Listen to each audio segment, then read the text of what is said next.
Imagine being trapped in a never-ending cycle of self-doubt, always striving for something just out of reach. But here's the thing. It's not you that's broken.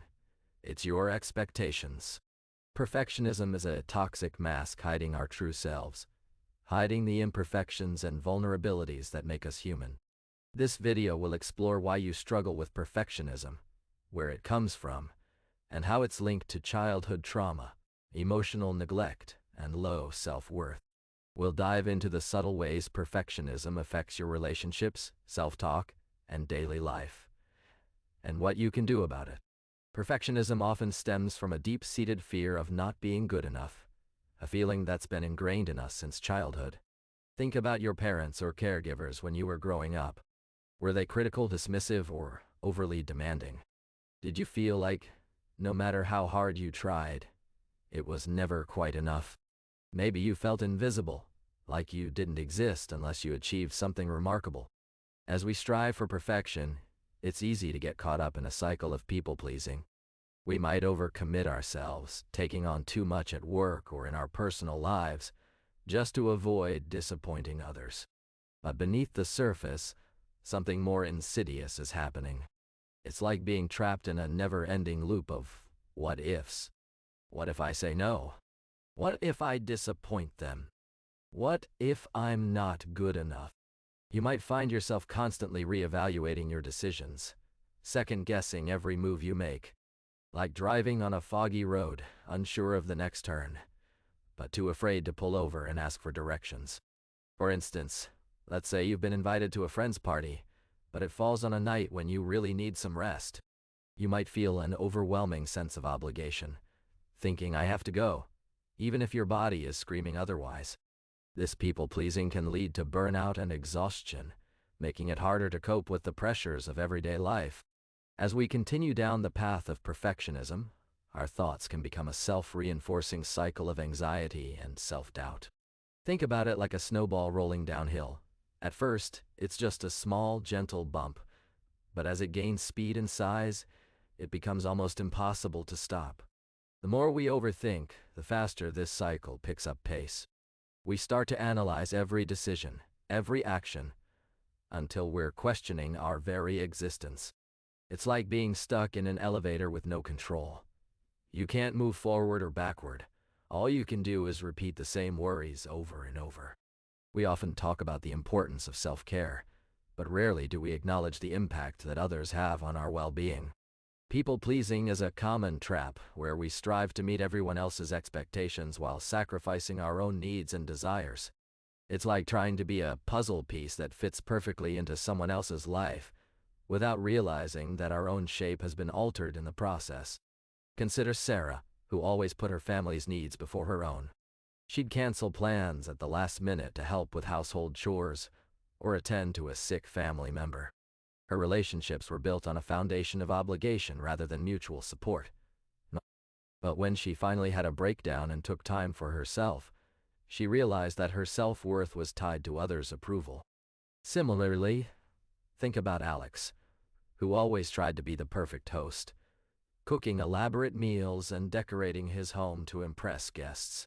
He felt an immense pressure to create an ideal experience, but ended up exhausted and resentful. By people-pleasing, we risk losing ourselves in the process of trying to fit others' expectations. Let's explore what sets imperfect humans apart from those who strive for perfection. We don't set impossible standards or try to mold ourselves into someone we're not. Instead, we learn to accept our quirks and flaws as a part of being human. Take cooking, for example.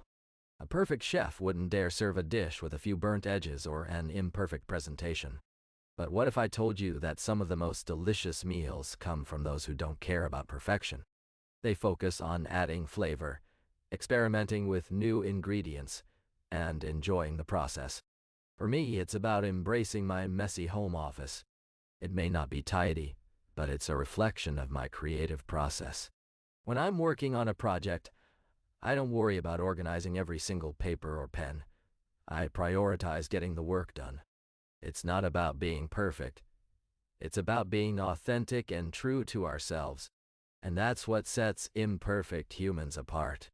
We're willing to take risks, make mistakes, and learn from them.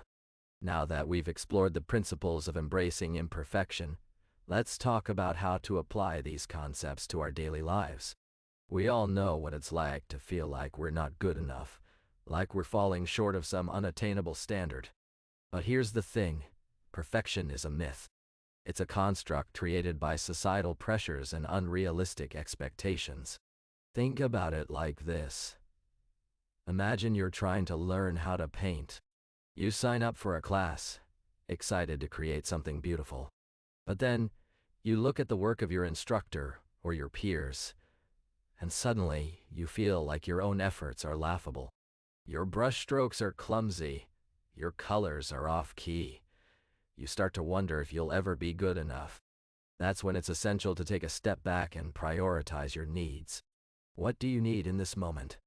Do you need to give yourself permission to make mistakes, or to try again tomorrow?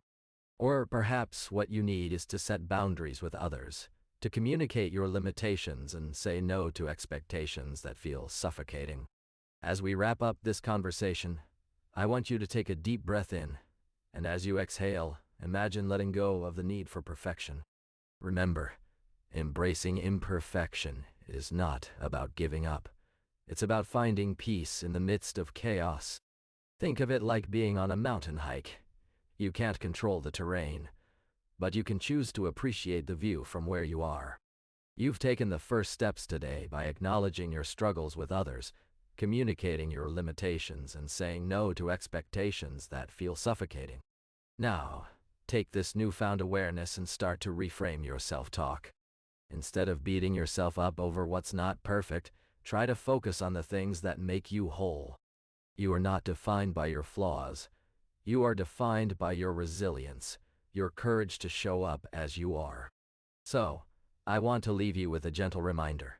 Imperfection is not something to be feared or fought, but something to be explored and accepted. And when you do, you might just find that inner peace starts to feel like home. As we wrap up this conversation, I want you to hold on to one thing.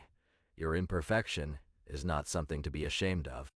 It's a reminder that you're human, and humans are messy, complex, and beautiful in their own unique way. Don't compare yourself to others, or try to fit into someone else's mold. You are enough, just as you are. Your scars, your quirks, and your imperfections are what make you strong. And when you learn to love and accept yourself, you'll find that the world around you starts to change too. Remember, you're not alone in this journey.